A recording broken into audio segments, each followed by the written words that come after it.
बोल वृंदावन बिहारी लाल की जय। बोल बाल कृष्ण लाल की जय। बोल आमल की एकादशी की जय। श्री कृष्णाय वासुदेवाय हरे परमात्मने प्रणत क्लेशनाशाय श्री गोविंदाय नमो नमः। सभी को आमल की एकादशी की बहुत बहुत शुभकामनाएं। यह आमल की एकादशी व्रत होलिका दहन से 4 दिन पूर्व पड़ता है। तो इस आमल की एकादशी में महर्षि वशिष्ठ से राजा मानधाता का संवाद होता है। तो उसी के उपलक्ष्य में, उसी संवाद में ये एकादशी की कथा है। त्रेता युग में एक मानधाता नाम के ब्रह्मर्षि राज्य करते थे। महर्षि वशिष्ठ से उन्होंने अनुरोध किया।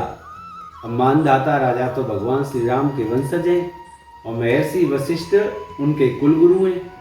तो उनसे महर्षि वशिष्ठ से महाराज मानधाता ने प्रश्न किया कि प्रभु आप बताइए, कोई ऐसा व्रत बताओ जिससे सब प्रकार से प्रजा का भी कल्याण हो, मेरा भी कल्याण हो। महर्षि वशिष्ठ ने उत्तर दिया, हे राजन, यों तो सभी व्रत उत्तम हैं, लेकिन एक बहुत ही उत्तम व्रत बताता हूं मैं आपको, जो सर्वोत्तम व्रत है वो आमल की एकादशी है। आमल की एकादशी फाल्गुन शुक्ल पक्ष की जो एकादशी आती है उसी को आमल की एकादशी कहते हैं। तो इस व्रत को करने से सभी पाप नष्ट हो जाते हैं और इस व्रत के समान 1000 गौदान करने का जो फल होता है उससे भी बढ़कर इस आमल की एकादशी का फल है। तो इसकी एक कथा सुनाता हूँ, ध्यानपूर्वक सुनिए। एक वैदिक नाम के नगर में ब्राह्मण, क्षत्रिय, वैश्य, शूद्र चारों प्रकार के वर्ण रहते थे।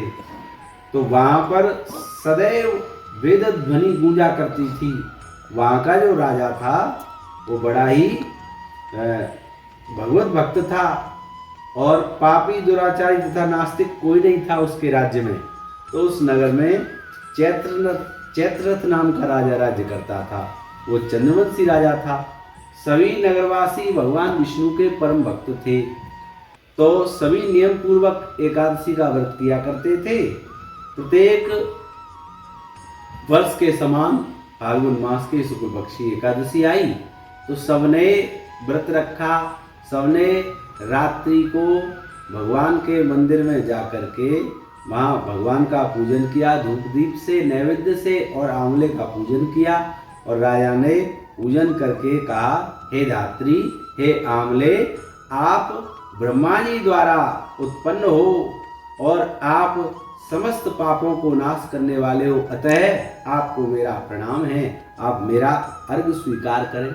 तो इस प्रकार से आप रामचंद्र जी द्वारा भी सम्मानित हो। मैं आपसे प्रार्थना करता हूँ, आप मेरे समस्त पापों को नष्ट कर दें। मंदिर में सबने रात्रि को जागरण किया और वहाँ रात के समय एक बहेलिया आया। वो दुराचारी, पापी था, दुष्ट था। प्रतिदिन जीव हत्या करके उनको जीवों को मार करके खाता था। लेकिन उस दिन उसको कोई भी शिकार में जीव हत्या नहीं कर पाया, कोई शिकार नहीं मिला उसको उस दिन। अब वह उस दिन उसी मंदिर में बैठ गया आकर के। वहाँ उसने पूरी रात बैठ करके एकादशी की कथा सुनी, एक कोने में बैठा रहा और इस प्रकार से सबकी तरह उसने भी आमल की एकादशी का व्रत कर लिया। क्योंकि खाने के लिए शिकार मिला नहीं तो उससे भी आमल की एकादशी भोजन हो गया। कुछ समय बाद क्या हुआ, बहेलिये की मृत्यु हो गई। अब आमल की एकादशी के प्रभाव से, रात्रि जागरण की वजह से उस बहेलिये ने एक उत्तम कुल में जन्म लिया। उसने एक वसुरथ नाम के राजा के यहाँ जन्म ले लिया। अब तो युवा होने पर वो चतुरंगणी सेना का मालिक हुआ, धन धान से युक्त हुआ और 10,000 गांवों का पालन करने लगा। वो बड़ा ही वीरता में भगवान विष्णु के समान, क्षमा में पृथ्वी के समान, बड़ा ही सत्यवादी, कर्मवीर, भगवत भक्त बना। अब एक दिन, अब राजा के राज्य में नित्य का कर्म था, वो यज्ञ करता था, सब ब्राह्मणों को दान देता था। अब एक दिन राजा दैव योग से किसी वन में शिकार के लिए चला गया। अब वो वहाँ दैव योग से मार्ग भूल गया। अब रात्रि हो गई तो रात्रि के समय उसकी सेना उससे बिछड़ गई, वो अकेला पड़ गया। एक वृक्ष के नीचे लेट करके वो लेट गया तो उसको नींद आ गई। अब तो रात्रि में वहाँ जो रहने वाले पहाड़ी मृक्ष थे वो सब आ गए। उसने कहा ये तो वही राजा है, इस राजा ने हमारे पुत्र पिता संबंधी सबको मौत के घाट उतार दिया है, सबको इस देश से निकाला दे दिया है, ऐसे राजा को मार दो। क्योंकि राजा तो दंड देता ही है। कोई दुष्ट होता है, कोई दुराचारी होता है, तो वो दुराचारी लोग, दुष्ट लोग राजा को मारने के लिए हथियार चलाने लगे, अस्त्र शस्त्रों का प्रयोग करने लगे। अब तो भगवान की कृपा से और एकादशी की कृपा से वो एकादशी का व्रत करता था, तो सब अस्त्र शस्त्र निष्फल होने लगे। राजा के ऊपर वो प्रहार करें, उनका असर ही नहीं हो, सब उल्टा उनके ऊपर ही वो अस्त्र शस्त्र पड़ने लगे। इस प्रकार से राजा के शरीर से एक देवी उत्पन्न हुई, दिव्य स्त्री। वह सुंदर वस्त्रों से सुसज्जित थी, वस्त्र आभूषण अलंकृत पहन रखे थे, उसकी वृत्ति टेढ़ी थी। उसने थोड़ी देर में सभी मृक्षों को मौत के घाट उतार दिया।